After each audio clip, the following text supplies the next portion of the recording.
बिस्मिल्लाहिर्रहमानिर्रहीम। Dear students of class 9th, अस्सलाम वालेकुम।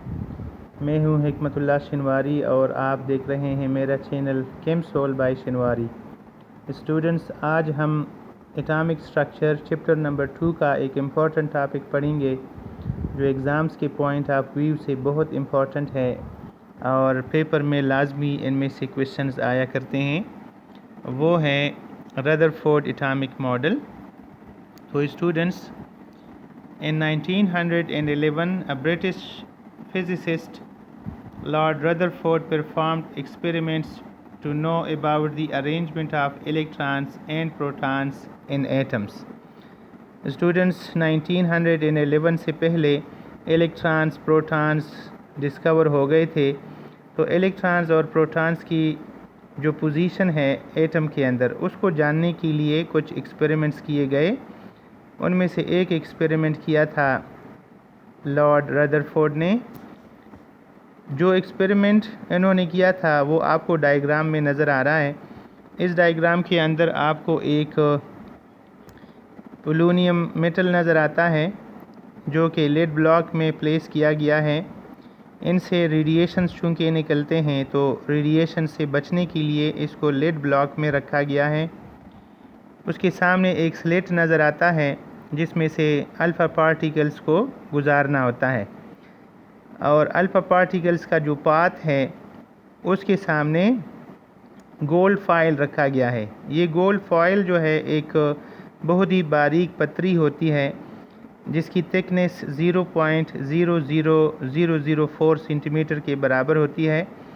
और रदरफोर्ड ये देखना चाहता था कि अल्फ़ा पार्टिकल्स इस थिन मेटल फॉइल से पास हो सकते हैं या नहीं, और अगर वो पास हो जाते हैं तो क्या वो स्ट्रेट लाइन में जाते हैं या कहीं पर डिफ्लेक्ट हो जाते हैं। इसके पाथ को फाइंड आउट करने के लिए एक सी शेप में या आपको एक सर्कुलर शेप में फ़ोटोग्राफिक फ़िल्म नज़र आ रही है। ये फ़ोटोग्राफिक फ़िल्म इसलिए रखी गई है ताकि जहाँ जहाँ पर अल्फ़ा पार्टिकल्स का रास्ता हो, उनका पाथ हो, वो मालूम किया जा सके कि वो कहाँ चले जाते हैं। Rutherford experiment. Polonium was placed in a lead block.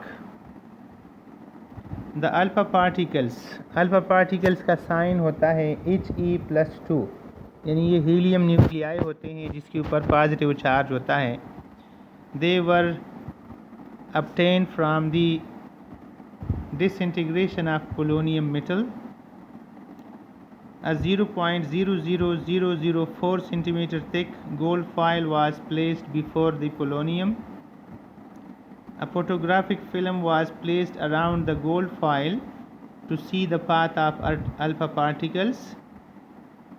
He bombarded gold foil with alpha particles as shown in the following diagram. जैसे कि मैंने पहले बताया आपको। Observations.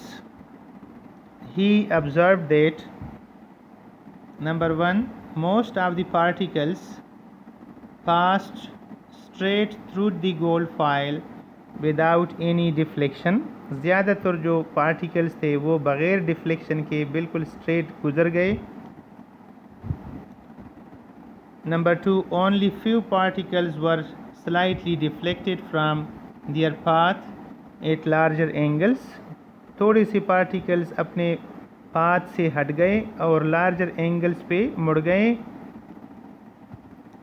Number 3, 1 out of a million was deflected through an angle greater than 90.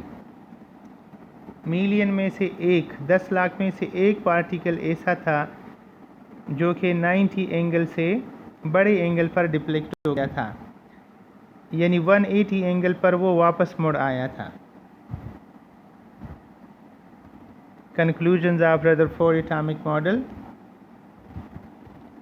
Since majority of the alpha particles passed through the foil undeflected, it shows that most of the space occupied by an atom must be empty. ज़्यादातर alpha particles का पास हो जाना ये ज़ाहिर कर रहा था कि ज़्यादातर एटम का जो स्पेस है वो एम्प्टी है, खाली है। Number 2, the deflection of a few alpha particles through angles greater than 90 shows that these are deflected due to the electrostatic repulsion between the positively charged alpha particles and the positively charged part of the atom. This part of the atom is very small as compared to the total size of the atom and is called nucleus. जो particles deflect हो गए थे उसकी वजह ये थी कि इन particles के ऊपर पॉजिटिव चार्ज था और एक छोटा सा सेंटर या छोटा सा न्यूक्लियस एटम के अंदर मौजूद है जिसका साइज़ बहुत छोटा है और उनके ऊपर भी पॉजिटिव चार्ज है। तो इसने पॉजिटिवली चार्ज पार्टिकल्स को रिपेल किया।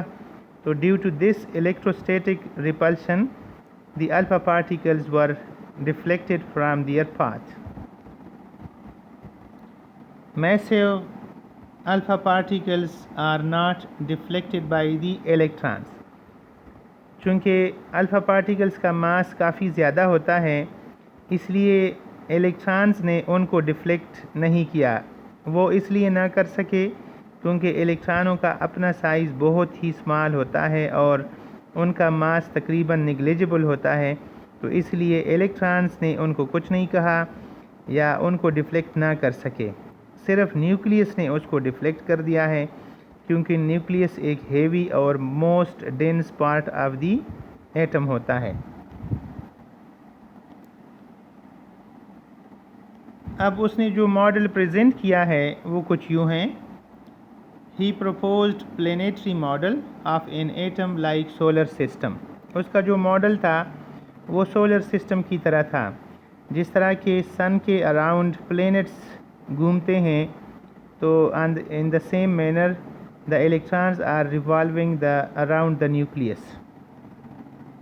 ही said an atom is a neutral particle। first of all atom is a neutral particle क्योंकि इनके ऊपर कोई चार्ज नहीं होता इसलिए कि इनका न्यूक्लियस पॉजिटिवली चार्ज होता है और इलेक्ट्रॉन्स नेगेटिवली चार्ज होते हैं।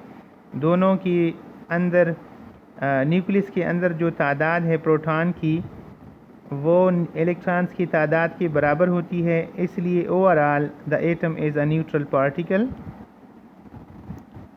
The mass of an atom is concentrated in a very small, dense, positively charged region. This was called the nucleus।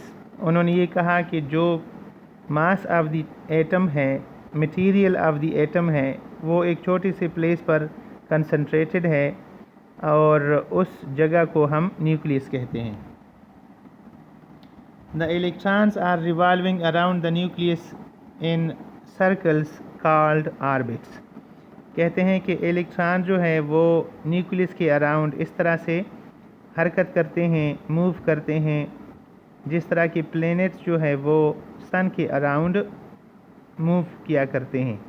उनके पार्टिकुलर ऑर्बिट्स होते हैं जिनके ऊपर ये हरकत करते रहते हैं। The centripetal force due to the revolution of electrons balances the electrostatic force of attraction between the nucleus and electrons। Students, nucleus और इलेक्ट्रॉन्स के दरमियान एक अट्रैक्टिव फोर्स पाया जाता है। उसको जो इलेक्ट्रॉनों की मूवमेंट की वजह से एक इलेक्ट्रोस्टैटिक फोर्स जनरेट होता है वो इनको बैलेंस करता रहता है। यही वजह है कि इलेक्ट्रॉन अपनी ही ऑर्बिट पर फिरता रहता है, वो न्यूक्लियस से दूर भी नहीं जाता और न्यूक्लियस के करीब भी नहीं आता। सामने के डायग्राम में आपको नज़र आएगा कि दरमियान में एक न्यूक्लियस और उसके अराउंड एक सर्कुलर ऑर्बिट मौजूद है कि जिसके ऊपर इलेक्ट्रॉन्स मूव करते रहते हैं।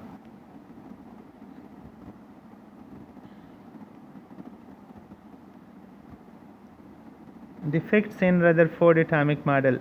रदरफोर्ड का जो एटॉमिक मॉडल था वो डिफेक्ट से खाली नहीं था क्योंकि वो ज़्यादा ही simplified form of an atom था।